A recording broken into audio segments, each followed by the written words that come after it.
61. Reacher and Dixon stayed on the 101 all the way to Hollywood and dumped the Chrysler in the motel lot and took a Honda each for the trek out to East La. Reacher's was a silver Prelude coupe with a chipped and nervous four-cylinder motor. It had wide tires that tramlined on bad asphalt and a throaty muffler note that entertained him for the first 3 blocks and then started to annoy him. The upholstery stank of detailing fluid and there was a crack in the windshield that lengthened perceptibly every time he hit a bump. But the seat racked back far enough for him to get comfortable and the air conditioning worked.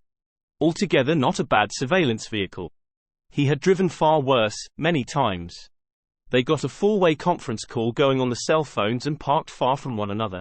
Reacher was 2 blocks from the New Age building and had a partial view of the front entrance, from about 60 yards on a diagonal between a document storage facility and a plain grey warehouse. New Age's gate was shut and the lot looked pretty much empty. The reception area doors were closed.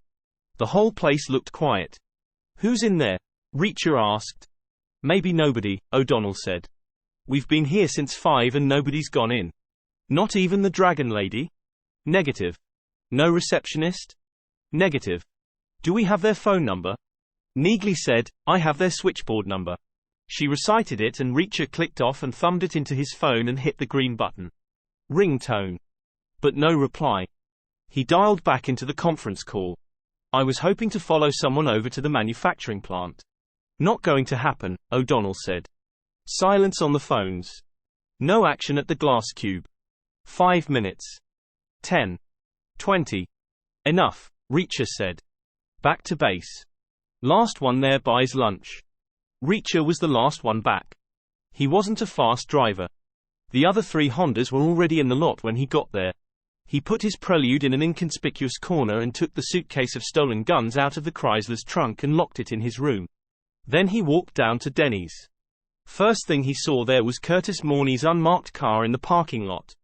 The Crown Vic. The LA County Sheriff. Second thing he saw was Morney himself, through the window, inside the restaurant, sitting at a round table with Neagley and O'Donnell and Dixon. It was the same table they had shared with Diana Bond. 5 chairs, one of them empty and waiting. Nothing on the table. Not even ice water or napkins or silverware. They hadn't ordered. They hadn't been there long. Reacher went in and sat down and there was a moment of tense silence and then Morney said, "Hello again." A gentle tone of voice. Quiet. Sympathetic. Reacher asked, "Sanchez or Swan?" Morney didn't answer. Reacher said, "What, both of them?" "We'll get to that. First tell me why you're hiding." "Who says we're hiding?" "You left Vegas. You're not registered at any LA hotel. Doesn't mean we're hiding. You're in a West Hollywood dive under false names. The clerk gave you up. As a group you're fairly distinctive, physically. It wasn't hard to find you. And it was an easy guess that you'd come in here for lunch. If not, I was prepared to come back at dinner time. Or breakfast time tomorrow." Reacher said, "Jorge Sanchez or Tony Swan?" Morney said, "Tony Swan." 62. Morney said, "We've learned a thing or two over the last few weeks. We let the buzzards do the work for us now. We're out there like ornithologists. Anytime we get a spare half hour, you get up on the roof of your car with your binoculars, you can usually see what you need. 2 birds circling, it's probably a snake-bit coyote. More than 2, it's probably a bigger deal."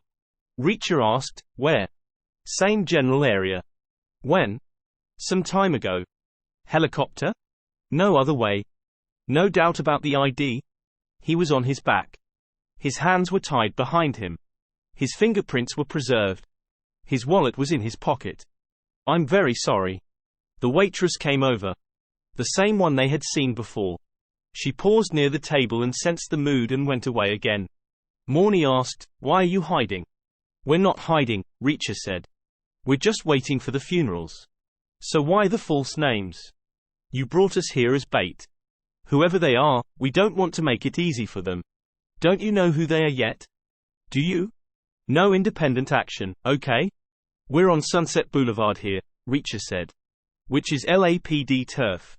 Are you speaking for them?" "Friendly advice," Morney said. "Noted." Andrew McBride disappeared in Vegas. Arrived, didn't check in anywhere, didn't rent a car, didn't fly out. Dead end. Reacher nodded. "Don't you just hate that?"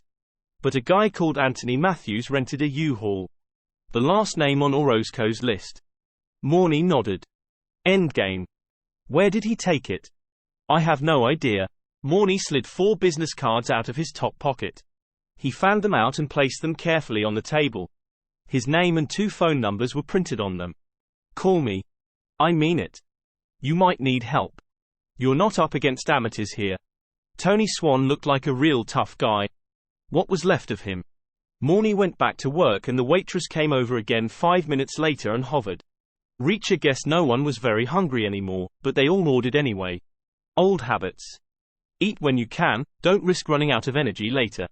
Swan would have approved. Swan ate anywhere, anytime, all the time. Autopsies, exhumations, crime scenes. In fact, Reacher was pretty sure that Swan had been eating a roast beef sandwich.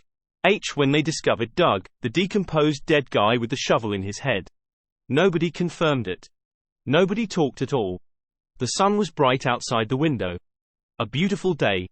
Blue sky, small white clouds. Cars passed by on the boulevard, customers came and went. Phones rang, landlines in the kitchen and cells in other people's pockets. Reacher ate methodically and mechanically without the slightest idea what was on his plate. Should we move? Dixon asked. Now that Morny knows where we are. I don't like it that the clerk gave us up, O'Donnell said. We should steal his damn TV remotes. We don't need to move, Reacher said. Morny is no danger to us. And I want to know about it when they find Sanchez. So what next? Dixon asked. We rest up, Reacher said. We go out again after dark. We pay New Age a visit. We're not getting anywhere with surveillance, so it's time to go proactive. He left $10 on the table for the waitress and paid the check at the register. Then they all stepped outside to the sunshine and stood blinking in the lot for a moment before heading back to the dunes. Reacher fetched the suitcase and they gathered in O'Donnell's room and checked over the stolen Glocks. Dixon took the 19 and said she was happy with it. O'Donnell sorted through the remaining 6 17s and picked out the best 3 among them. He paired them with the magazines from the rejects so that he and Neagley and Reacher would have fast reloads the first time around. Dixon would have to reload manually after her first 17 shots. Not a huge issue. If a handgun engagement wasn't over inside 17 shots, then someone wasn't paying attention, and Reacher trusted Dixon to pay attention. She always had, in the past. Reacher asked, what kind of security can we expect around their building? State-of-the-art locks, Neagley said. An intruder alarm on the gate. I imagine the door opener at reception will be wired as a proximity sensor at night. Plus another intruder alarm, probably. Plus motion sensors all over the place inside. Plus intruder alarms on some of the individual office doors, maybe. All hardwired out through the phone lines. Possibly with wireless backup, maybe even a satellite uplink. And who's going to respond? That's a very good question. Not the cops, I think. Too low rent. My guess is it will all pipe straight through to their own security people. Not the government. That would make sense, for sure. The Pentagon is spending zillions there, you'd think the government would want to be involved. But I doubt if they are. Not everything makes sense nowadays. They gave airport security to private contractors. And the nearest DEA office is a long way away. So I think New Age's security will be handled in-house, however cool Little Wing is. How long will we have after we breach the gate? Who says we're going to? We don't have keys and you can't pick a lock like that with a rusty nail. I don't think we'll be able to beat any of the locks. I'll worry about the locks. How long will we have, after we're inside? 2 minutes, Neagley said. A situation like that, the 2-minute rule is the only thing we can rely on. Okay, Reacher said. We'll go at 1 in the morning. Dinner at 6. Get some rest. The others headed for the door. He followed them out, with the keys to the captured Chrysler in his hand. Neagley looked at him, quizzically. We don't need it anymore, he said to her. I'm going to give it back. But first I'm going to have it washed. We should try to be civilized. Reacher drove the Chrysler back to Van Nuys Boulevard, north of the Ventura Freeway. The auto strip, where there were car-related enterprises of every kind lined up side by side, one after the other. Dealers, obviously, new and used, cheap and expensive, gaudy and restrained, but also tire shops, wheel shops, paintless dent repair, lube franchises, muffler and shock shops, and accessory stores. And car washers. There was a huge choice. Machine washing, brushless hand washing, underbody steam cleaning, 3-stage waxing, full-service detailing.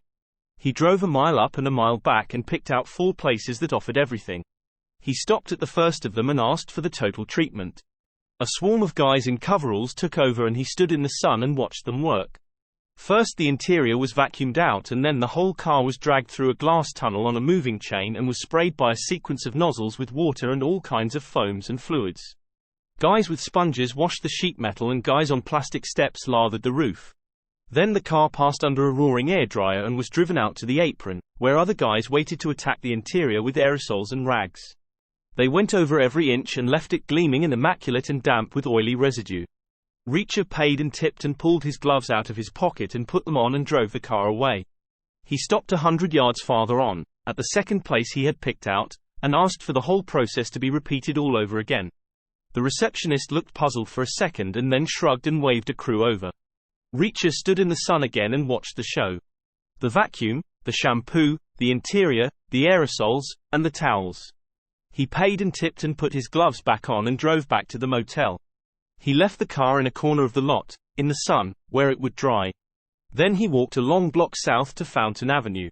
Found a place that had started out as a pharmacy and then had become the kind of drugstore that sold all kinds of small household items. He went in and bought 4 flashlights. 3-cell maglights, black, powerful enough to be useful, small enough to be maneuverable, big enough to be used as clubs. The girl at the register put them in a white bag with I Love LA on it, 3 capital letters and a red heart-shaped symbol. Reacher carried the bag back to the motel, swinging it gently, listening to the quiet rustle of plastic. They couldn't face Denny's again for dinner. They called out to Domino's instead, for pizzas, and ate them in the battered lounge next to the laundry room. They drank soda from a noisy red machine outside the door. A perfect meal, for what they had in mind. Some empty calories, some fats, some complex carbohydrates. Time-release energy, good for about 12 hours. An army doctor had explained it all to them, many years before. Objectives for tonight? O'Donnell asked. 3, Reacher said. First, Dixon hits the reception desk for anything useful. Second, Neagley finds the Dragon Lady's office and hits that. You and I hit the other offices for whatever else they've got. 120 seconds, in and out. Then third, we ID the security people when they show up. We're waiting around afterward. I am, Reacher said. You guys are heading back. Reacher went up to his room and brushed his teeth and took a long hot shower. Then he stretched out full length on the bed and took a nap. The clock in his head woke him at midnight. He stretched and brushed his teeth again and dressed. Grey denim pants, grey shirt, black windbreaker zipped all the way up. Boots, tightly laced. Gloves on. The Chrysler keys in one pants pocket, the spare Glock mag in the other. The captured cell phone from Vegas in one shirt pocket, his own phone in the other. The maglite in one jacket pocket, the Glock itself in the other. Nothing else. He walked out to the lot at 10 minutes before 1 o'clock. The others were already there, a shadowy trio standing well away from any pools of light. Okay, he said. He turned to O'Donnell and Neagley. You guys drive your Hondas.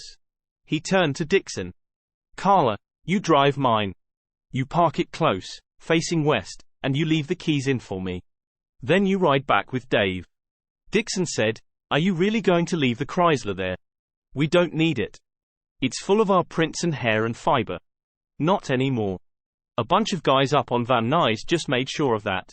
Now let's go. They bumped fists like ball players, an old ritual, and then they dispersed and climbed into their cars. Reacher slid into the Chrysler and started it up. The heavy V8 beat slow and loud in the darkness. He heard the Hondas start, their smaller engines coughing and popping and the big bore mufflers throbbing. He backed out of his slot and turned and headed for the exit. In his mirror he saw 3 pairs of bright blue headlights strung out behind him. He swung east on Sunset and south on La Brea and then east again on Wilshire and saw the others following him all the way, a ragged little convoy hanging together in the light nighttime traffic.